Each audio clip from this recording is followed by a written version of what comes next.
بسم الله، الحمد لله، والصلاة والسلام على رسول الله صلى الله تعالى عليه وسلم. ربنا أرنا الحق حقا وارزقنا اتباعه، وأرنا الباطل باطلا وارزقنا اجتنابه. ربنا آتنا في الدنيا حسنة وفي الآخرة حسنة وقنا عذاب النار. برزكان من كتاب مختصر منهاج القاصدين لبشي عبادات بشي كم كباسي عبادتك قيشنا عبادتي حج، باسي طهارة وصلاة وزكاة وصوم من كل يسقيشنا حج. أفرمي ينبغي لمن أراد الحج أن يبدأ بالتوبة. واجب أو كسيك أي حجك بيش هموشتك توبك بيش ويهنقاو بني أبو حاج أبي التوبة إيكي صادقانك بين إخوة لنبورة هلاي كم وكريك. دوم ورد المظالم، هرشي ظلمك لهر كسي كردبه أبي بيجرته بروا ما فكي بداته. إتر مظالم زور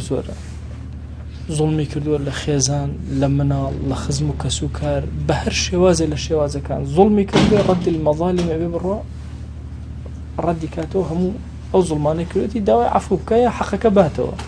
باري كسيكي خواردو أيداتو غيبتي كسي كردو قردمي بي آزائك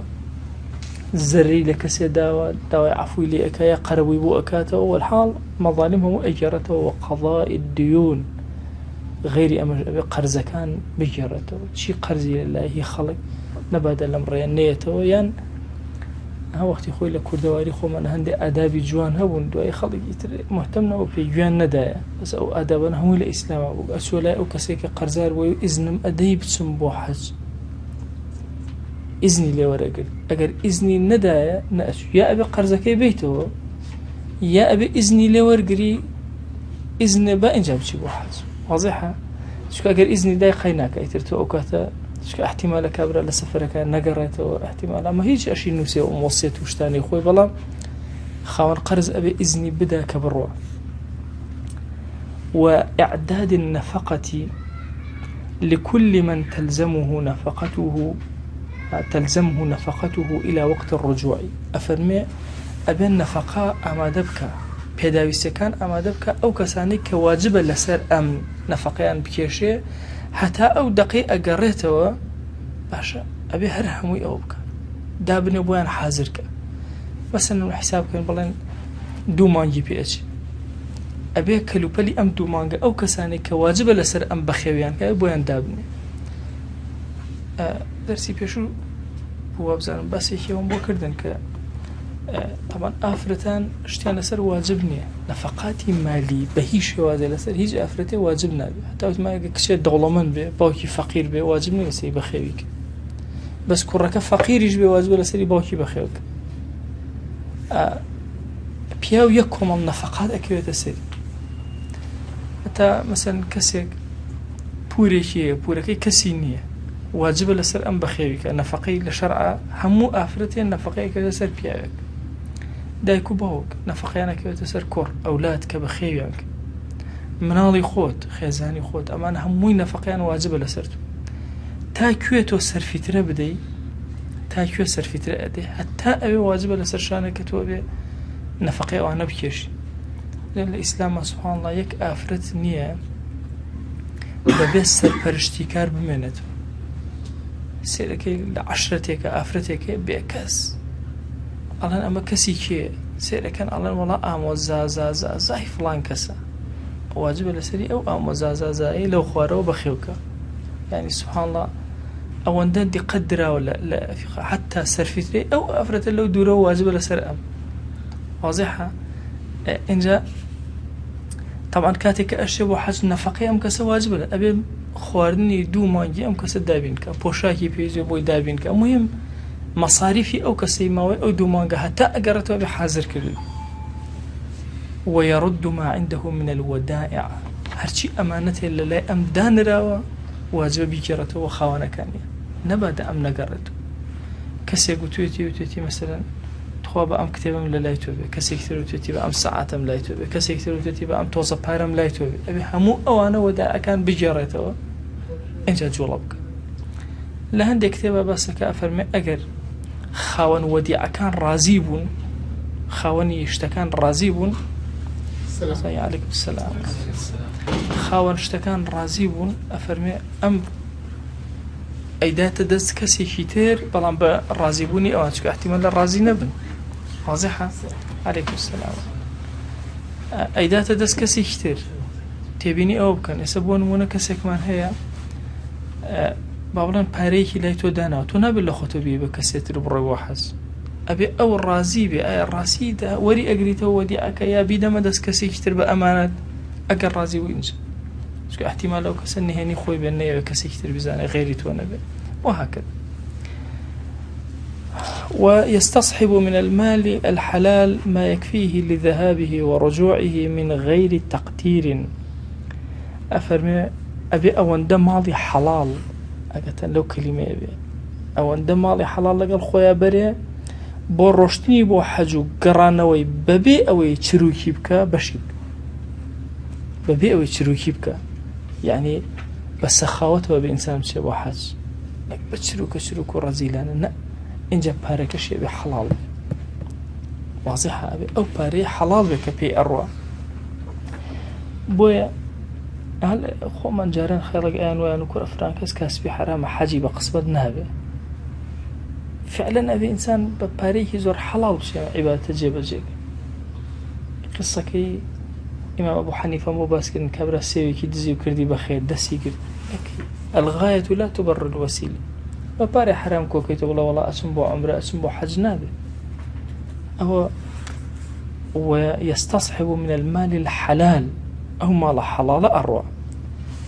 على وجه بشوازك أمباري أبا لقى الخويا يمكنه معه التوسع في الزاد كزور باشا أو كلوبلانك خرجانك كأويانك باشا زيادة لحد يخويبك أو اندي بيبي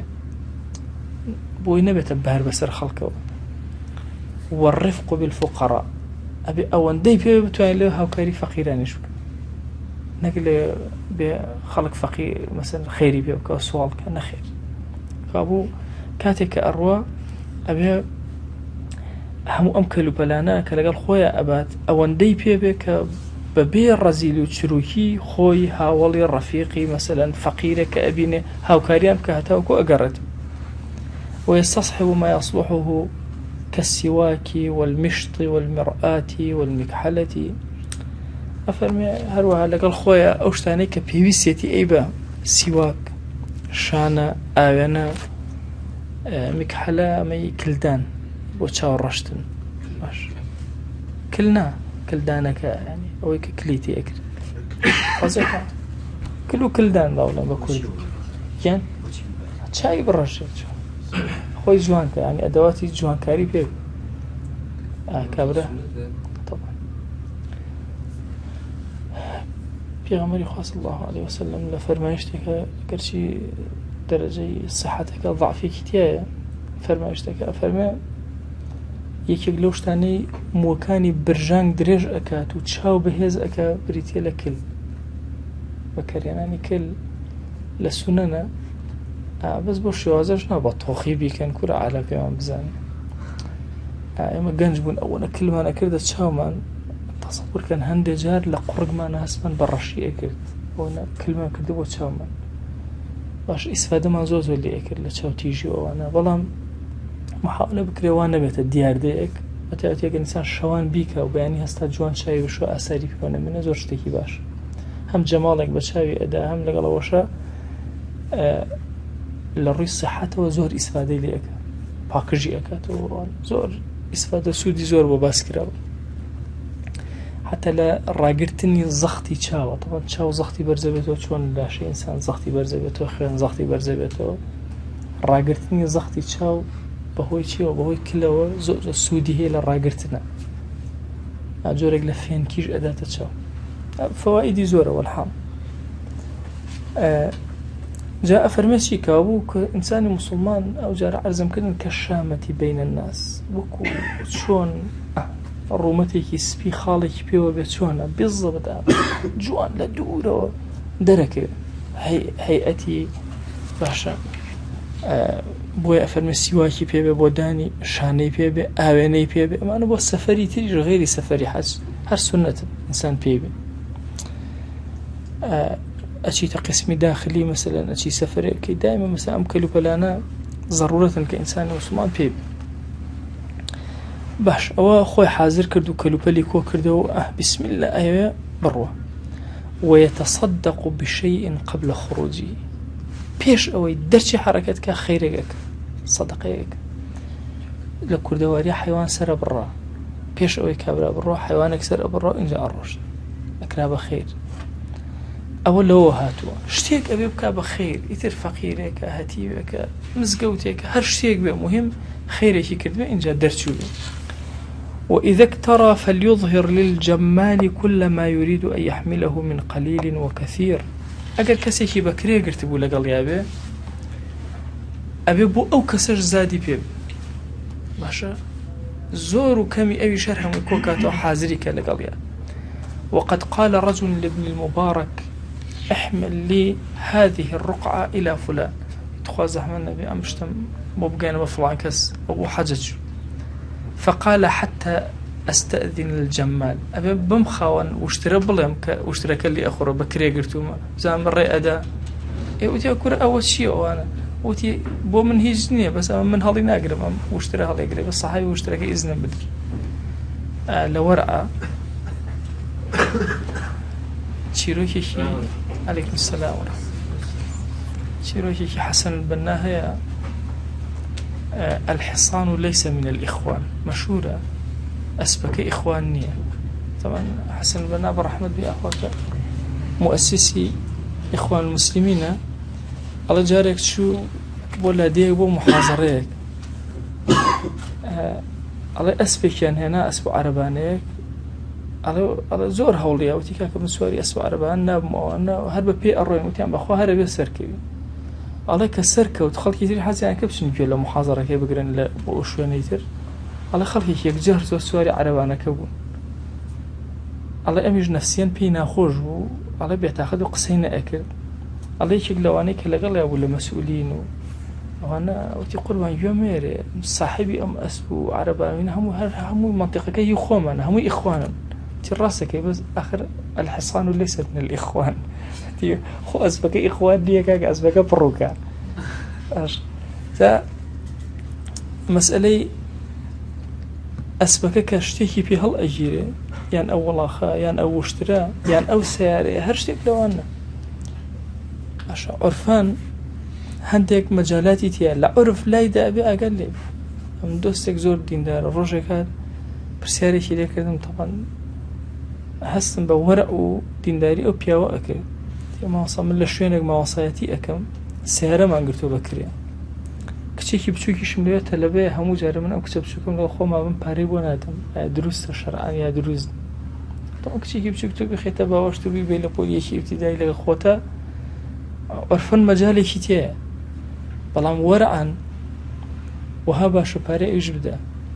ورعان يعني على الأقل استئذانك برسكا ولا كم مشتكي أو هي مجال مأذن ما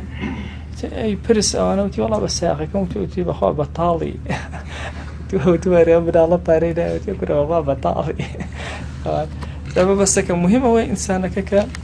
برسيب كابوي ابن مبارك عبد الله كوري مبارك رضا رحمة الله عليه فرمي بيعمل أمش تمام باب كان وفلان كسر فرمينا إلا أبي خاوني واشترك إذن بدا وينبغي أن يلتمس رفيقا صالحا محبا للخير معينا عليه سنة وهاي هاولي بياك بياكي صلاح كخير خوش به هاوكاري لسر خير إن نسي ذكره أقل بيري أو يهدي بخاته وإن ذكر أعانه أقل بيري كوته هاوكاريك وعبادتي زياترك وإن ضاق صدره صبره أقل ضلي تنبو آرامي في بخش طبعا أما مسألة ضاق صدره مثلا صبره زور قولي إنسان بوي للسفر دركه سفري نارحتيش يعني تو لو كانت أنواع شديته بيشوبود تو عمريكي بسيطة كيك كاتك آسانة جاري وسرك دو عمرك هلا شاخين بيك بوي فرمي فلم يرفث ولم يفسق رجع كيوم ولدته أمه. باشا بهي الشوازك خرابين قبل الكسب كان بو الدوري قرشت ولا حاجة دوري إيش زور جورا. برسيارة كان الرافعي صاحب وحي القلم الان فلسفه دین من بو كوكر ولا دو كلمة اما طاقتي زور والله ما نما على انه ثبات الاخلاق والدين بريتيا لدام زرني اخلاق كان روشت برزه كان طبعا روشت اخلاق تنها وني انسان لبابتي جنسه والله اخلاقي برزه ها بورك الزمان اخلاقي ضل اخلاقي فكر وخيال اخلاقي دس اخلاقي خوي هي هو بيوت معرفات لحاجة سبحان الله بروسي كي زور سيرة بلين بانز روجي بلين لحاجة أمنيتو مانجاك لحاجة أمنيتو ألم مانجا تول تنها لقلها وزماني خوتا تعاملناك أنواع وأشكال بيني بس يقبيني بيستي الرشا بيستي سور بيستي سبيع أما للرأيان كاني بيستا ما برس دواي ورا واز للرأيان كان بين الزمان كان أنواع وأشكال زمان بيني أي بروك أو جو أجري كسك سيرك الدعاء كحرنا زاني يوم بس شيء كهي هوار باشا تقا لخو أو أكا تقولي رو جو أجري حج حالي نبي إنجا بس شيتي أجي تصور كان بابتك الروحي هي سبحان الله لحاجة إنسان زور بوي معلومة بيا لعمريك سيرك كسك أو الدعاء جاري وهي تخوت ليرو بيناجري آميني بو أكي جاري وهي تصور خود بينا يدسكي بقريان نرزاين شيء الله حشتي ناقي بس أزاني أمان دواءك طلبك هي بس نزاني طلبك شيء مثلا زمان كان جيا رنگ كان جيا طبيعتك كان جيا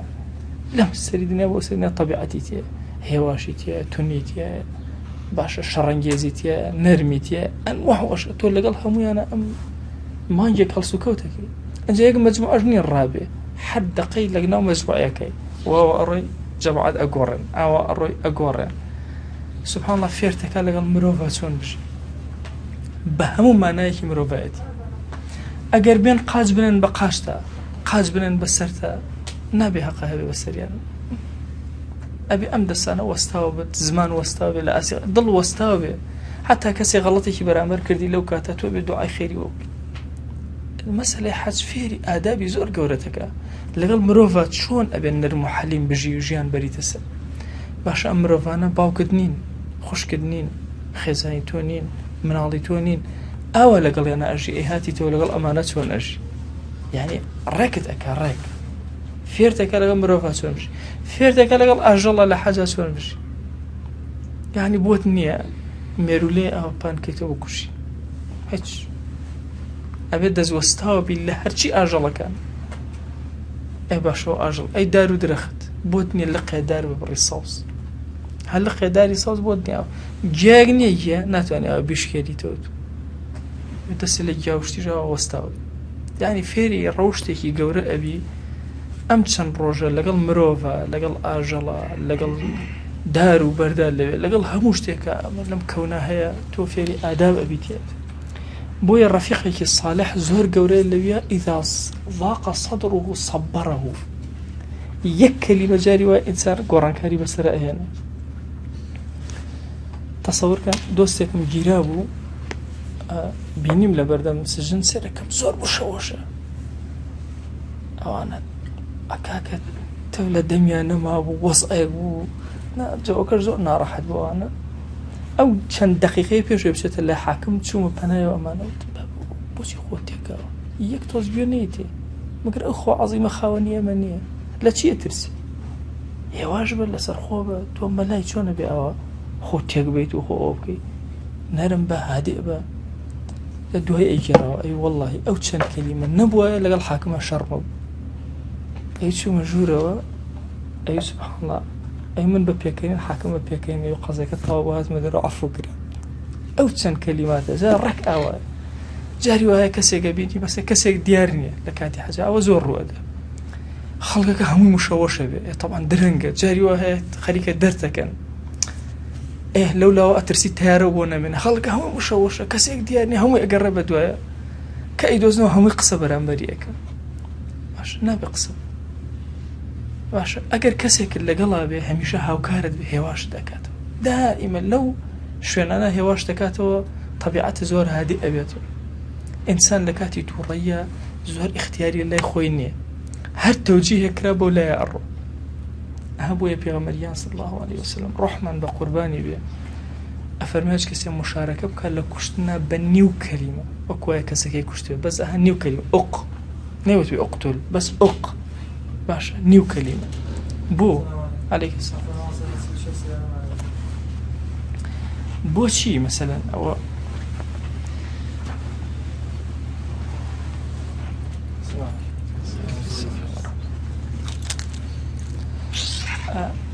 بۆچی نیو کەلیمە باشە بۆ چکە لەو کاتە ئەو کابرای تووڕە بووە ئەگەر ئەم بیوتە سەبرگرە سەبری ئەگەر ئەم پێوتە بیکوژە ئەیکوژێ باشە لەو کاتە زۆر خەتەرەکە ئینسان تووڕە بوو تۆ هانی بدەی بۆ خراپ بۆی دائیمە هەستان کرد مەسەلەن ڕەفیقێک هاوڵێک دۆستێکتان کە تووڕەیە ئێوە هێواشی کردن ئەوە صفەتی کەسی موسڵمانە صفەتی کەسی موسڵمان نیە خەڵک هان با بۆ کوشتنی زیاتر بۆ ئەوەی تر ئەبێ یەکسەر ئەو کەسە تووڕەیە اختیاری خۆی نیە هیچ ئاگای لە خۆی نییە ئەفەرمێ عەقڵ ئەبێتە سێ بەش دوو بەشی لە کاتی شەهوەتە ئەڕوا ئینسان شەهوەتی جوڵا دوو بەشی ڕێک بەشی ئەمێن ئەفەرمێ لە کاتێکە کە تووڕە ئەبێتە 100 بەش 99 ئەڕوا یەکی ئەمێن 99 ئەڕوا لە کاتی تووڕەیە ئەم بۆیە پێغەمبەریان صلی الله عليه وسلم ئەفەرمێ لا طلاق في إغلاق چکە تووڕەیە ڕێژەی هەیە ڕێژەیەکیان وەهای ئیغلاق باشە غەلق ڕێک دائەخرێ مێشی ئینسان تا حەج کەسە تا 100 حیج ناپێکی بۆیە ئەنواعی زۆرە تووڕەیی بۆیە دائیمە ئەبێت لەو کاتە ئەگەر هاوڵێکی باشە لەگەڵا بێ جاری وایە مشەوەشەبی نەفەس نامێنێ لە هەولێری ئەڵێن پشی درێژ بێ پشی درێژ یعنی پشوو درێژ بێ باشە لەو کاتە پشوو درێژ نییە باشە یەکێکە بێ سەبڕە و هێواشی ئەکاتەوە کەم ئاجا ئەفەرمێ وەلیوئەمر الرفقاء عليهم أحسنهم خلقا چەند کەسێک کە پێکەوە بوو نیکیان بکەنە ئەمیر و گەورەی خۆیان مە ئەدەبێکی ئیسلامیە وأرفقهم بالأصحاب کیان زۆر نەرمە لەگەڵ هاوڵەکان ئەو بکەنە گەورەی خۆیان وإنما احتيج إلى التأمير لأن الآراء تختلف بو يعني بيوسيان بأمير أبي چونکە ئاراءەکان جیاوازن دائما لسفرة فلا ينتظم التدبير ڕاك إيشك إلا أبي كسيدان بقوري خويان وعلى الأمير الرفق بالقوم أبي زون نرم بي لقليانا والنظر في مصالحهم سيري مصلحة كان ينكا وأن يجعل نفسه وقاية لهم نفسي خوي لبناوي أو أنا بختك وباراسني أو أنا أمادة نفسي خوي بختك وأمير قورك يعني قصة أصحاب الكهف اشتي زور قوريتي أمشن كسكا إنهم فتية آمنوا بربهم وزدناهم هدى أمانكم الله جنجبون إيمان هنا بخوا هدايتي زياد كردن يك لشت جرنج كانيا كعلماء لن آداب السفر زوريني لشيء ل قصة أصحاب الكهف ور إجريش كأن السفر إيش درش خاني سياسة صالحة كربيكو آداب كان شونا جوري كان هبو أميرك دوای لە قورآن ئەفەرمێ با کەسێک لە ئێوە بڕواتە ناو بازار بیوەریقیکم هذه باشە بە وەرەخەکانی خۆتان یعنی چی یعنی بە پارەکەی خۆتان لەما فەرموو یعنی چی بە پارەکەی خۆتان ئەم پارەیەڵێ لە بینی خۆیانە کۆکرا بوو باشە بۆیە ڕفەقا سونەت وهایە کە ئەمیرێکیان هەبێ هەر یەکەی پشکێ لە پارەکەی خۆیان لای ئەمیرەکە دانن بۆی مەساریفی هەمویانی لێ بکەن واضحە بۆی کەس ئەوە نەکە زۆر سەرف بکە و کەس کەم و ئەوانە هەرەوەی کاکەیەکی 10,000 دانن ئەو 10,000 دانە ئەمیرەکە لەو 10,000 سەرەوە تا تەواو ها ئەفەرمێ فابعثوا أحدكم بورقكم هذه إلى المدينة باشا بم پارانەی خۆتان نێوت بورقي مثلا بارەکەی من یا بورقي فلان بورقي كم هەمویان بوو پارەکە بە مشارەکە کۆیان کردبوو فلينظر أيها أزكى طعاما بقرب بزانه كام خواردن زور زور باك وبخت مرتبة ألو بينه فليأتكم هم خواردنك بيننا برزق منه بريك بكره شو كل السفر إنسان زور نخوة باش دائما ملاحظة صحتي خوي زور زورك بوين خوشنك وليتلطف ولا يشعرن بكم أحدا ماشا إن جاء أو باسي أصحاب الكهف كزور بنهيني وأنا بروا ما بس بوريقكم هذه سندها أمريكان هذه سندها بارلا بين إخوانا كوكرابت ولا كسي كان بمصاريفك حتى لا أمريكا جنبي لا مسؤولي مالية به باشا صرف كان لو أما أنهم آداب سفر أتاتي وسفر حس وينبغي للمسافر تطيب الكلام يشغل اشتكاني اشتقرين كان للسفر قصي خوشة حموم رموتشي كدو لقال يكترها مرة لا يكترها كان شون إذا سفرك ماشا تطيب الكلام سبحان الله لا آداب كاني مروءتي إنسان كسايتي إنسان طبعا يشي لصفات الزهر قرين كاني كسي مسلمان المروءة مروءتي كسي مسلمان لسفرة لحضرة جواز أفرمي يكي لخاصة الزور بقوة كان مروءة أو لسفرة صعبة لقلها والله كان يبقى ويبتعقدنا بوي أفرمي تطيب الكلام قصي جوان لقل يكترا قصي خوش لقل يكترا وإطعام الطعام جا خواردن بدن بيكتر خواردن بخشن بخلق وإظهار محاسن الأخلاق هول بدأ جوان ترين أخلاق لما دربتش فإن السفر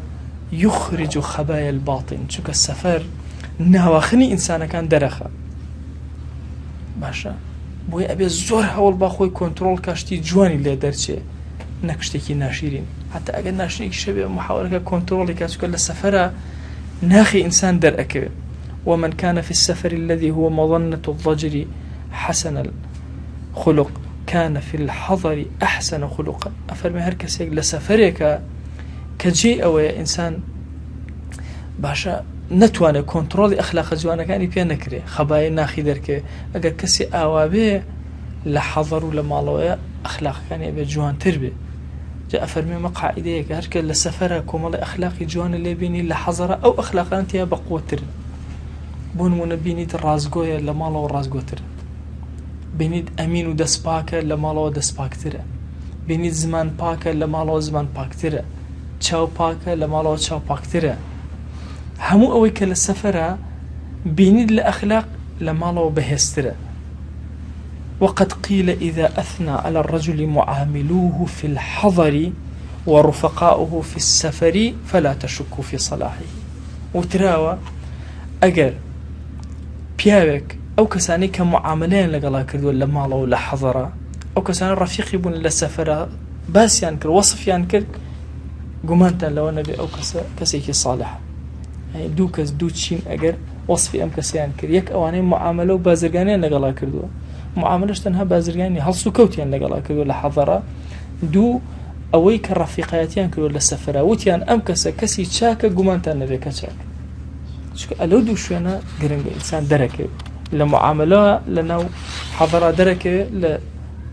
لسفري شال للرفيق كان دركة وينبغي له أن يودع رفقاءه وإخوانه المقيمين جاران كسب شوية أبو حد شي خزم وكسوكار وخلقي آواي وهم بسرة كردو ما ألبا ما الله قرى وكو جج أو تأفرمي أبي أم كسكا همو أو رفيقو أو براني كهني مقيم أوان سفرنا كان همو خوا حافظين لهمو يانكا ويلتمس أدعيتهم بوهر هميان دعوي دعاء خيريان ليك دعاء ما ممكن بو أم سفرة ويجعل خروجه بكرة يوم الخميس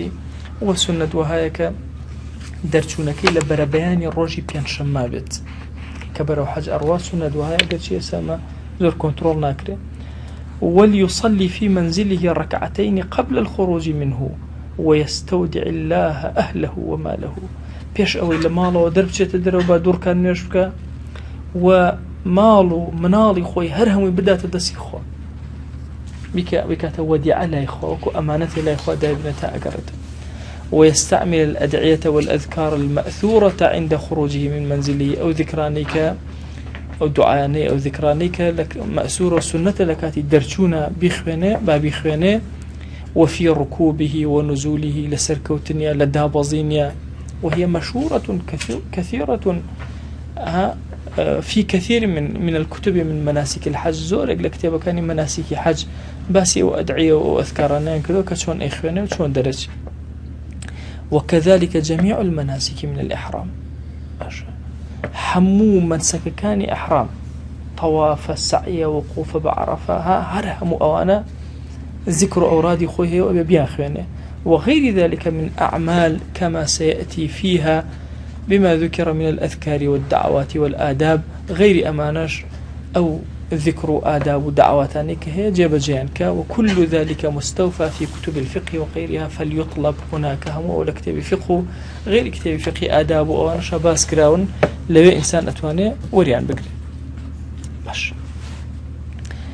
أو إتر إما وردة برا كوتين دعاء أو إخوة حافظي أكري لخزم كاس، دعاء أو إنسان توبة أكا، ردي مظالم أكا، رفيقي باش هل أبجيري وردة أشي برا حج ليرة كومالا آدابي باطنها يا كومالا نهيني حج هيا بيسمن بوانها يا زور. شوكا حج تنها بريتيني لو كإنسان بروا طوافي كي دوري كعبة كا وصفا مروة بكا وقوفي لعرفة بكا مثلا الشولة مزدلفة بمنته وشياطين رجم كاتو في حلق السركاتو ولا من حجم كردو طاو آداب باطنية كان للظاهرة كان قرنكترين. أفرمي اعلم أنه لا وصول إلى الله سبحانه وتعالى إلا بالتجرد والانفراد لخدمتي. إنسان ناقات لا إخوة إلا بخورد كردنا والنبي باش واسهنان لهم أشتا مادية كان نبي والانفراد لخدمتي خوي يقلاكاته والساخكاته وخزمتي خوا. وقد كان الرهبان ينفردون في الجبال طلبا للأنس بالله. الرهبان كان لأمتان بيشوي أمل يهود ونصارى بتأقيتا هلا كيف كادا أنشتن باش خليش عبادته وأنا خوان من بؤوي أنز لقى الخوايا بياكن بنها ولايتي لقى الخوايا بياكن. فجعل الحج رهبانية لهذه الأمة، حج كرا بالرهبانية أمته. بيغمريان صلى الله عليه وسلم فرمي لا رهبانية في الإسلام، رهبانية الإسلامانية. لروايتك رهبانية هذه الأمة الحج، رهبانية أمتي من الشيء حج. لروايتك تلا فرمي ولكن جهاد ونية، جهاد رهبانية من لقل نيته. شو جهاد النية خدور ليكو علماء فرموا الساخ كرنوي نية لجهاد قرستر. شو كليره والشر لقى الشياطين أكي لقى الشيطان بدجمني جوراء أكي حتى دل الساغة كيتو جهادي أكبر أبيبكي. إن جاء فرمي ومن الآداب المذكورة أن يكون خاليا في حجه من تجارة تشغل قلبه وتفرق همه. أبي براسي لحجك يا بازرگانيك يا خريكي بازرگانيك نبي كدلي مشغولك همي بأمبرتو بلاوك ليجتمع على طاعة الله بوي بس أمنيتك وهو بخواتو بي. وأن يكون أشعث أغبر رث الهيئة غير مستكثر في الزينة. أبي زور دزنهن بخويا وخوي ترتيبك وخوي جوانك وأنا لا أشعث أغبر تبو توزاوي باش قجيدان هنراو باش خول حاجة نبي موية نبي قجدا بيني موية لما كان كلي أبيتو باشا ودسي أنقص حيوانك كيف تسر أبي هيج نكيت السر واضحة. إن جاءها رث الهيئة وها نبيت خوي ترتيب كربي ولا قراخي إحرامكم بأي ألطون أو بكن باش لا رث الهيئة زول طبيعي سادة غير مستكثر في الزينة. جانا على هرزينة هرنكا على زورنكا لزينة شكل لهمش هناك مسلمان شخوشورنو هذا حتى مثلا عطر لكاتي إحرامته بكرنا يعني باش بوشي مثلا عطر بكرنا يعني أبي أم مظاهر زيني كاللي رها معنا نمان بي باش بس هادي شون إنسان زور بس هادي أمري بس هادي أشي تحجر. وينبغي أن يتجنب ركوب المحمل حتى بوي بكري إلا من عذر سواري أوشتان نبيك خلق سوارك يتر سواء طبعا محمل جاران خلق خلي قرتو چۆن دارەمەین بالضبط چۆنە کەسێک یا دوو کەس لە پێشەوە دوو کەس لە دووەوە کەسێکیش دانیشتووە بینتان لە هەنێ فلیمە باشە ئەو دارەکان ئەوە ئەگرن ئەم سەر و کەسێکیش دانیشە عەبدەکان ئەیگرن و سەیدەکە دانیشە ئەمە مەحمیلە باش ئێستا مەسەل مەحمیل ئایا سیارەیەکە کابرا لێ ئەخوڕێ سیارێکی بچکۆلێ ئەنواع شێوازی مەحمیلی تر هەن ئینسانە بە خۆی لێ پارێزێ إلا مەگەر عذرێکی هەبێ کەمە لا يستمسك على الزاملة باشە ئەو کەسێکەوە خۆی پێ ناگیرێ باشە لەسەر مەسە وڵاخ و ئەوانە ئەو کاتە قەیناکە ئەگەر بە مەحمیل خەڵک هەڵیگرێ قەیناکە فإن النبي صلى الله عليه وسلم حج على راحلة في غمريان صلى الله عليه وسلم بسر وڵاخێک ئەوەی کرد وتحته رحل رث کورتانێکی باڵێن پۆرتکا و کورتانێکی کۆن ئەوەی پێغەمبەری خۆیان صلی الله عليه وسلم جا فەرمێ زامیلە ئەوەیە کە لەسەر ئەوەیە وشترە طبعا وەکو هینی کورتانی خۆمان نییە چکە وشتر بەس بڵێن پشتی قوچە ئەبێ ئەو دەورانەی هەر هەموو چۆن وڵاغی خۆمان ئەم دیۆدی کای زۆری تێکرێ و ئەوە کای زۆر بە هەر چوار دەوراکرێ و کەسە بتوانێت هەم وڵاغەکەمان و عزیەتی نەبێ هەم ئەو کەسە بتوانێت خۆی بگرێ. وفي حديث جابر رضي الله تعالى عنه عن النبي صلى الله عليه وآله وسلم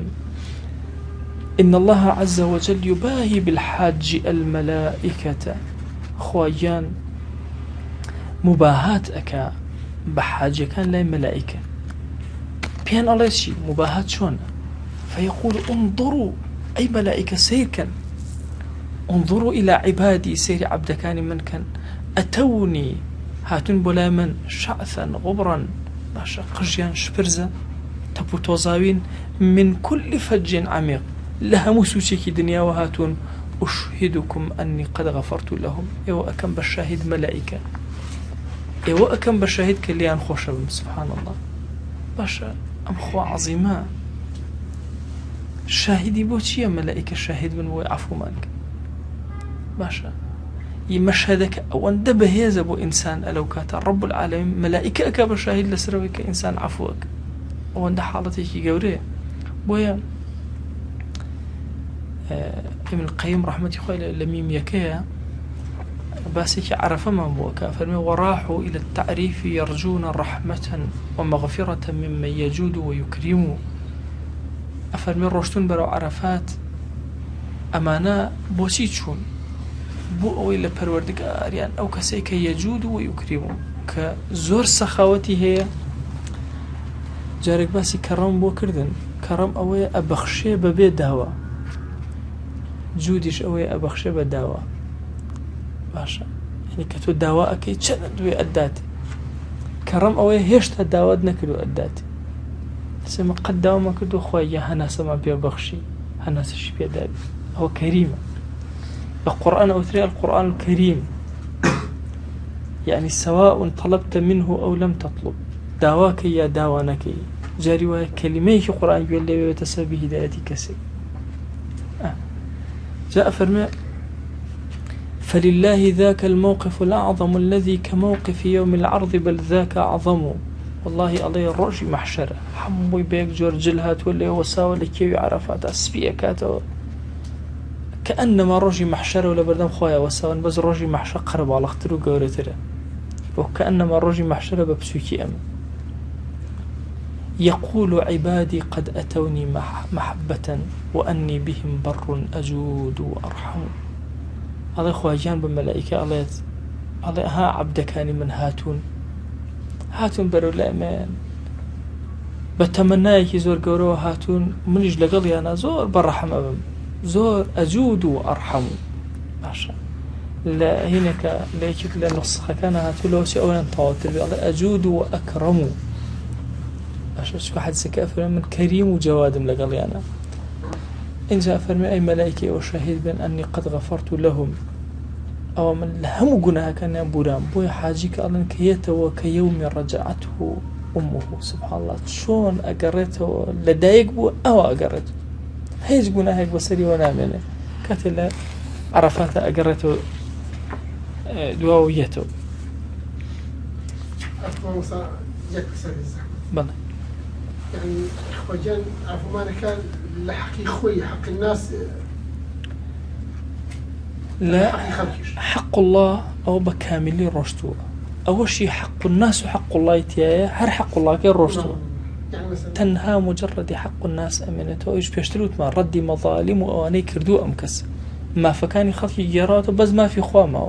خوا يقول لي أبوري بويا كهاته كيوم رجعته كيوم ولدته أمه وقد شرف الله تعالى بيته وعظمه ونصبه مقصدا لعباده خوا يقول كعبي بقورة دانا بالتعظيم دانا كردويتي بجيغ خوازي خوازياري عبدكاني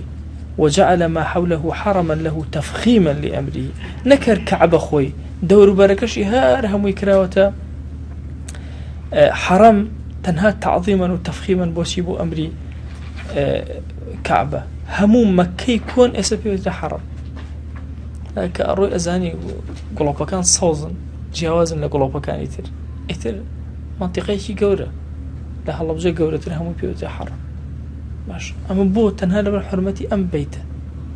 أم بيت حرمتك وانا قوريها دور بري خوشي قرتوتو وتعظيما لشأنه وجعل عرفة كالميدان على فنائه وهروها عرفي وكم ميدانك لبنايا دروس كردوها لويشا رحمو بزي خوا دا أباره سبحان الله لو فرماشتانا أفرمي هيج كاتيك إني أخوا بأنداز الرجي عرفة لك سرزوي نزيك بيتو الرجي عرفة أخوا جل جل زور نزيك بيتو ولا سرزوي أفرمي لسر كيوي عرفة هيج كاتيك إني أو أن رب العالمين لأهل زي ولا سرزوي ونزيك بوي هند العلماء لنا وبا رجي ميوان داري خوا لسرزوي رجي عرفة أو أن رجي هي قوري وإنسان أبيض مسألة بالرجوبونة في غمريان صلى الله عليه وسلم فرمي يعني الرجي عرفة دوس البناه باش أوي كالرجتو أو كل قناه أما يكاليري لم دورو بالرجوع بيتي سبحان الله خوا لقناه دوس صالي أبوري صال لو بير صالي لو دوا كزور زو قوري والله هندي قناه هيا تشن جار توبا كي خوا ليت ناولو ولا ليت توري تشن جار الله خويا عفومك خويا عفومك سبحان الله بهندي جا بشتي بشكل خوا عفوتك باش ويزقي لي بردنا كان يكي لو يزقي زور بقوتك بريتي لعرفات كإنسان لو رجع بالرجوع أبي حاجة كان لو خليكي دعاء كرنو لا الله نوان ولا بردم خويا توج لي رو بالرجوع أبي هاوتاي أوان باش دعاء كيتو أباريتو خويا يقول لهندي قلنا أقول كبهيش شوازي لينا أقول أبوي الرجي كي زوزو قوري الرجي عرفة حتى إنسان في دائما سبحان الله ولاتي يم العرفة حوي أشياء بازار وخليش تكرينا وبخاخر باين ججنا وسرم شاقنا كردو ونازنم الرجي عرفة الرجي عبداتية تصور كان أقل الرجي عرفة تاي معاني كان إنسان تيبقى حج ولو حركينك بس داني شو خليكي دين دارية خليكي الدعاء كردن أبي لما الشواني جملة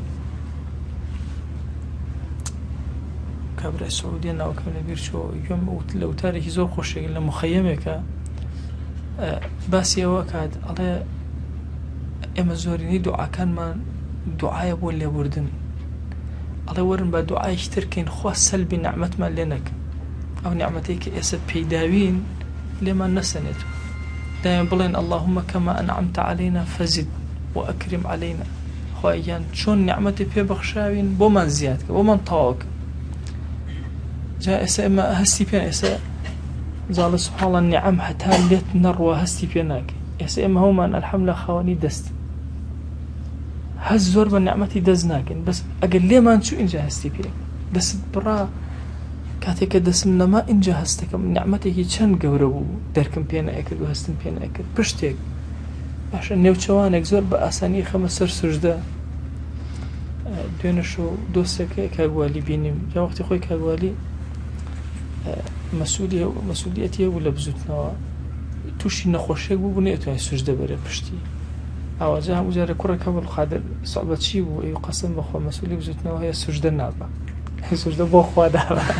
تەبەن ئەوی بیکە لە ڕێخوا عەبدولقادر مفکەوە بەزن لەناو عالەمە طبعا سبحان الله توشي سباج وشكر لا بينم لمزق سجدة برزور سباسي خان وشكر لو صلانو نمبيني يعني إتر أمبيا وبشتي أبوي أوا بهيش يوازي حتى كالرأكشة نأبو أوا بشميتو زور بنا راحتي رأكشة إنجا زور إني كذا أمبيني ببيش الرأكشة بدما إنجا دواي خوي هلا جرته نئتواني حالتي كي زور ناطبيعي دروزوبو إنجا سجدش سبحان الله نئتواني سجدة بري نئتواني الركوع بري زور حالتي كي ناطبيعي ودروزوبو لبشتيا جا مثلا سلبي النعمة بشتيكي جوان سجديكي جوان باشا يعني يكي للدعاء كان ويك إنسان دعاء بك أخوة سلبي نعمة كان لنك أنواع النعم يعني نعمتي دايكو باوك يشكل نعمة الزور قورة كان أفرميها تا كسيك أخوة قورة دايكو باوكي لأسنيته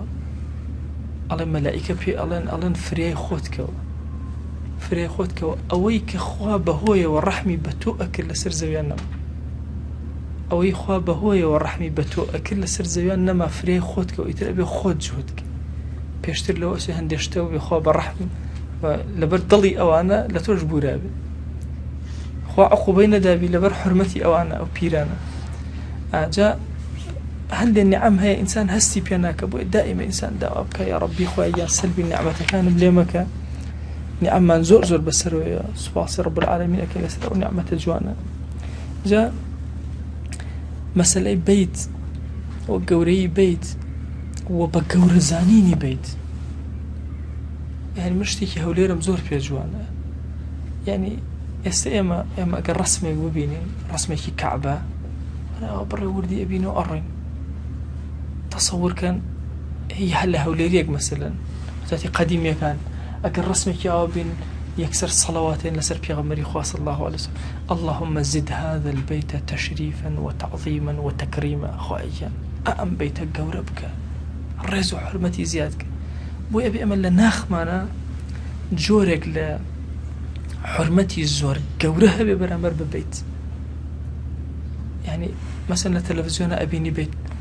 اللهم صل على سيدنا محمد يا ربي خواهيا أما الله يخود أودان تركروا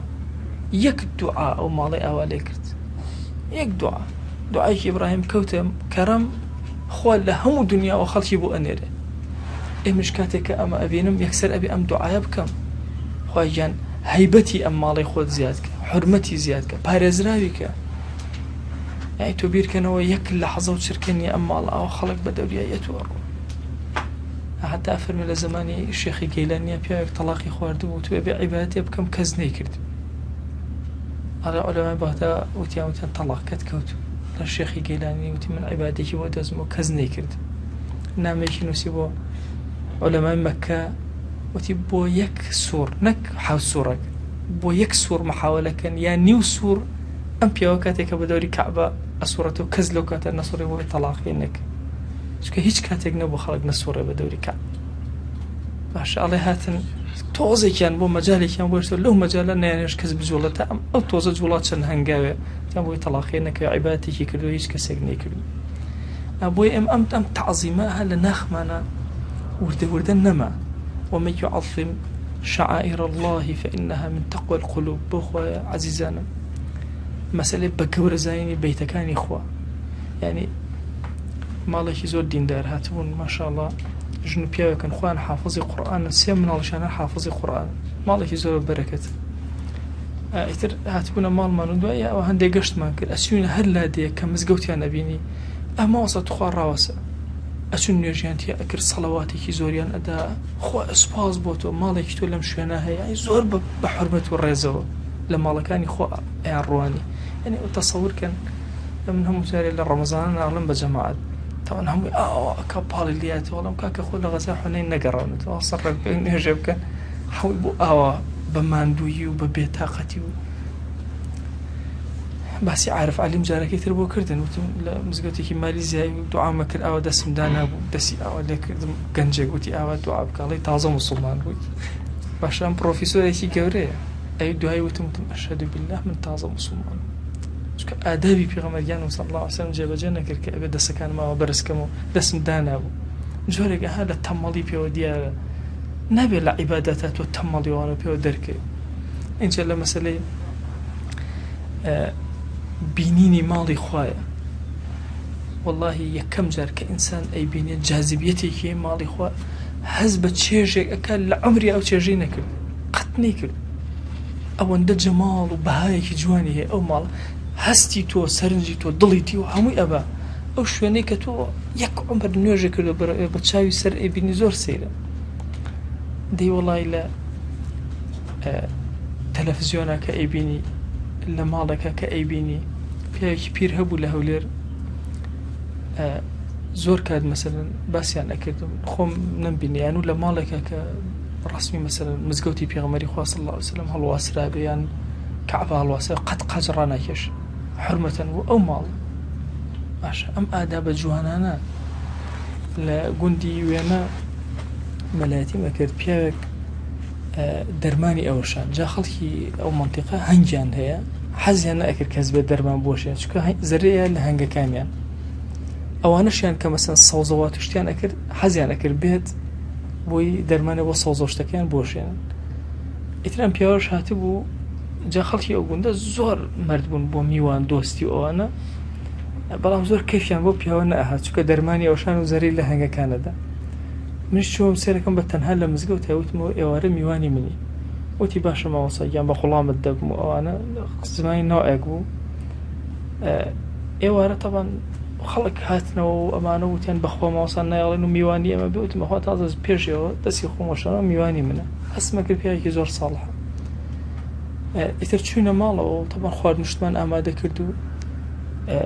چەند جار خێزانم ئەچووە دەرەوە ئەهات و ئەم پیاوە پیرە هەڵەساوە وتم کاکە تۆ هەرمەیەمێ خۆمیەم شتەکان ئەهێنم ئەم پیاوە ئەوەنە هەڵسا و دانیشت کە سوبحان الله خۆش ئەچوم شتەکانم ئەهێنا هەڵیش ئەساوە دەستی شێگر بەسەریەوە ئازایتر وتم بۆ خۆ ئەم پیاوە دیارە زۆر ماندووە ئەوانە اینجا ئیسراحەتیش ناکە ئێمە دانیشتبووین ئاوا دانیشت بوو لەسەر چۆک و دەستی ئاوا لێ کرده بوو مش هەر زوو ژوورەکەم بۆ چۆڵ کرد وتم بۆ ئیسراحەت کە جێگەشتم بۆ بر بۆم دانا و وتی دایم هادایم قەیناکە بە لێ دوای خۆم تەرتیبی ئەەکەم دەستنوێژێکی کرد و چووە ژوورەکە پێش نوێژی بەیانی چووم سوبحان الله سێرەکەم شوێنی خۆیان پیاوە دانیشت و جێگەکانی دەستکاری نەکراوە تەمان زۆر سیر و بەلامەوە باشە بۆچی جێگەکانی دەستکای بۆ ئەم پیاوە تۆ بڵێ ئەم شەو هەر شەو نوێژی کرد نەخۆت بێ بەو هەموو ماندوو بوونە دوایی پێم وت ئەڵێ خاڵ نەخەوتی تۆ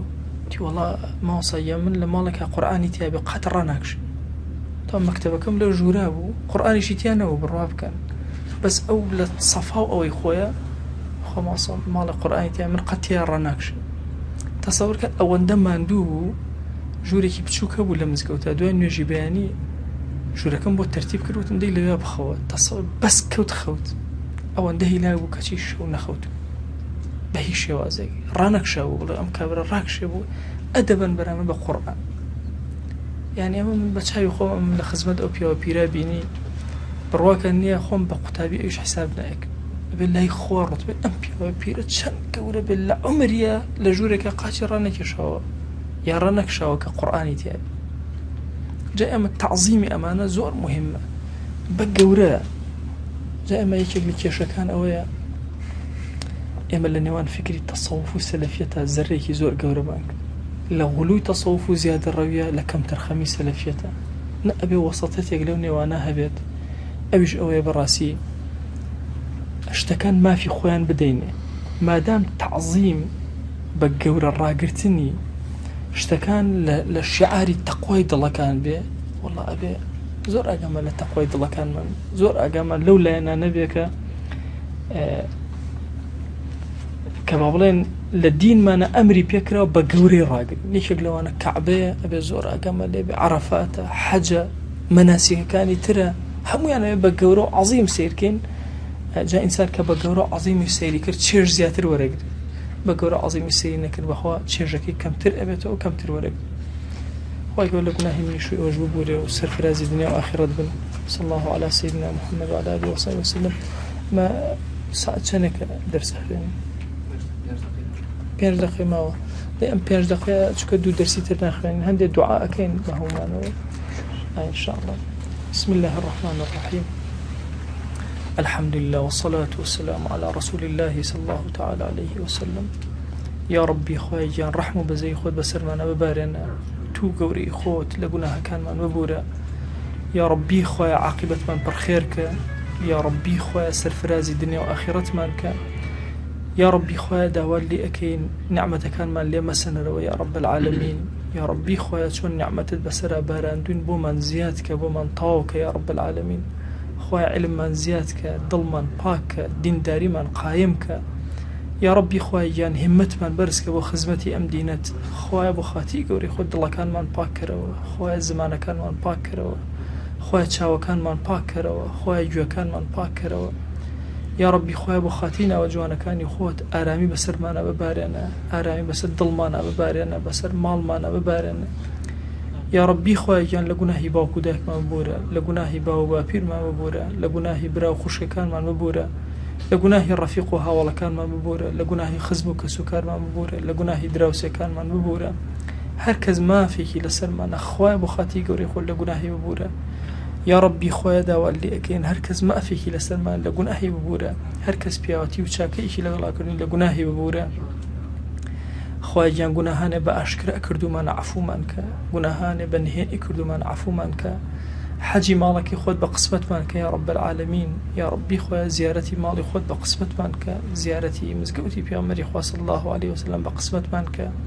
شعارات دینك لدل مانا گورو شیرین بکە یا ربی خوای خوشویستی شعارات دین لناخ مانا زیاد که یا ربی خوای بو خاتی گوری خود لفتنه کان بمان پارێزە خوای جان فتنه مخر ناو دین مانەوە خوای فتنه مخر ناو دین مانەوە یا ربی خوای جان رحم بسر گنجی ام وڵاتی ئەمە ببارێنە هیدایەتی گەنجەکانمان بدە حرمەتی ئافرەتەکانمان زیاد کە حجابیان لا شیرین بکە عاقبەتی پیرەکانمان بەخێر بگێڕە سەرفرازی ئەم دنیا ئەو دنیامان کە یا ربی خوای جان داوال لێ ئەکەین بە گەورەی خۆت خوایە لە گوناهی دایک و باوکمان بوورە ئێمە ناتوانین مافەکانیان بدەینەوە خوایە بۆ خاتی گەورەی خۆت تۆ مافەکانیان بدەرەوە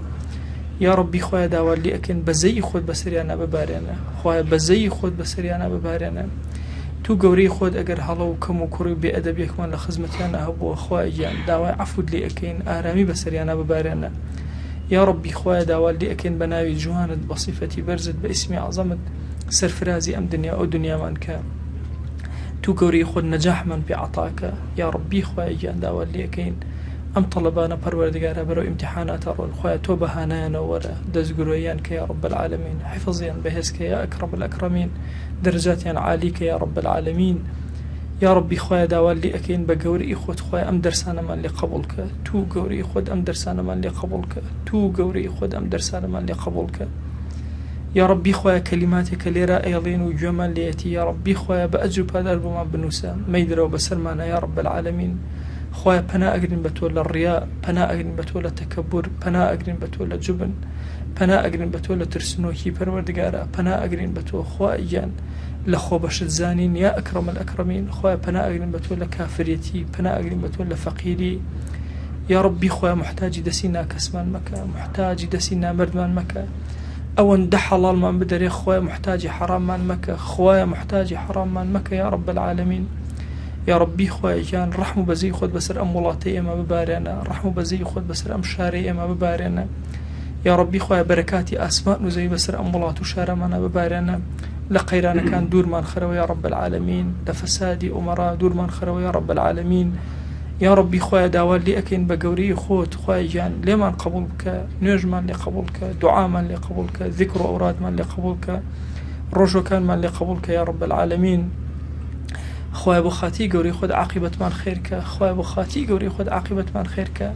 تو گەورەی خۆت تۆ ڕەحمانیەتی خۆت لەم دنیای دەرمان مەکە بە ئیمانەوە نەبێ خوای لەم دنیای دەرمان مەکە بە ئیمانەوە نەبێ خوای لەم دنیای دەرمان مەکە بە شایەت و مانەوە نەبێ یا ربی پەروەردگارە داوال لێ ئەکەین بە ناوی جوانت بە صیفەتی بەرزت بە ئیسمی عەزەمت ڕەحم بە ماوەساکانمان بکە ڕەحم بە قوتابیەکانمان بکە دەرگاکانی خێر بەسەریانە واڵا بکە خوای ڕەحم بە عولەمای ئەم شارە بکە ڕەحم بە عولەمای کوردستان کە دڵیان یەکخە ماڵیان یەکخە فکریان یەکخە یا رب العالمین بیان کەرە خزمەتکارێکی ڕاستەقینەی ئەم دینە یا رب العالمین یا ربی خوای گیان ئێمە ئەمانەوێ خزمەتی دینەکەی تۆکەین خوای هیدایەتمان بدە خوای بمان کەرە خزمەتکار خوای بمان کەرە خزمەتکار یا رب العالمین یا ربی خوای گیان داوال لێ ئەکەین بە ناوی جوانت بە صیفەتی بەرزت بە ئیسمی عەزەمت ئەم دوعانەمان لێ قبوڵ کە خوای ئەم دوعانەمان لێ قبوڵ کە خوای ئەم دوعانەمان لێ قبوڵ کە یا ربی خوای گیان ڕەحم و بەزەی بەسەرمانە ببارێنە لەو کاتێ ئەمرین لەو کاتێ ئەمان شۆن، لەو کاتێ ئەمان خەنە ناو گۆڕ، لەو کاتەی زیندوو ئەکرێنەوە، لەو کاتەی لە بەردەم تۆیان ڕائەگیرین. خوایە بە ڕەحمی خۆت بەها نامانەوەرە، تو گەورەی خۆت بەکردەوەی خۆمانمان لەگەڵا مەکە. یا ڕەبی خوای گیان ئێمە بە کەڕەم و ڕەحمی تۆیە ئەنازین. واللهی پەروەردگارە گوناهێکمان کردبێ بە ڕەحمی تۆیە نازیومانە. دەیا ڕەبی خوای گیان دەریاکانی خێر بەسەرمانە واڵاکە، لێمان قبول کە یا ڕەب العالەمین. خوای گیان ئەم دوعانەمان لێ قبول کە یا ئەکرەم الئەکرەمین، بەزەیی میهرەبانی بەسەرمانە ببارێنە. خوای داوات لێ ئەکەین مەمان گێڕە لەو کەسانەی کەوا سەریان شۆڕە لە ڕۆژی قیامەتە. خوای مەمان گێڕە لەو کەسانەی سەریان شۆڕە لە ڕۆژی قیامەتە. تو گەورەی خۆت بمان گێڕە لەو کەسانەی کەوا لە بەهەشتا لەگەڵ محەممەد المستەفا عەلەیهی السەڵات وەسەلام ژیان ئەبەنە سەر. یا ڕەبی خوای بمان گێڕە لەو کەسانەی کەوا لەگەڵ هاوڵانی خۆشەویستە حەشر ئەکرێن. خوای بمان گێڕە لەو کەسانەی لەگەڵ ئەولیا و پیاوچاکانە حەشر ئەکرێن. یا ڕەبی خوای داوات لێ ئەکەین بە گەورەی خۆت بە حورمەتی ئەم گەنجانەی کە لێرەن پەروەردگارە دەستەکان بەرز بوونەتەوە. خوای گیان تۆ زۆر کەریمتری لەوەی دەستەکان بە خاڵی بگێڕیتەوە. ئەم دوعانەمان قبول کە. آمين آمين والحمد لله رب العالمين، وصلى الله على سيدنا محمد وعلى آله وصحبه وسلم تسليما كثيرا أبدا إلى يوم الدين. خوي قول لي مرحبا بك وخوي قول جزاكم باتو إن شاء الله. متى دو حفتي تقدر سكر قريب إن شاء الله دس في كينو هلا عين الباب في حج إن شاء الله.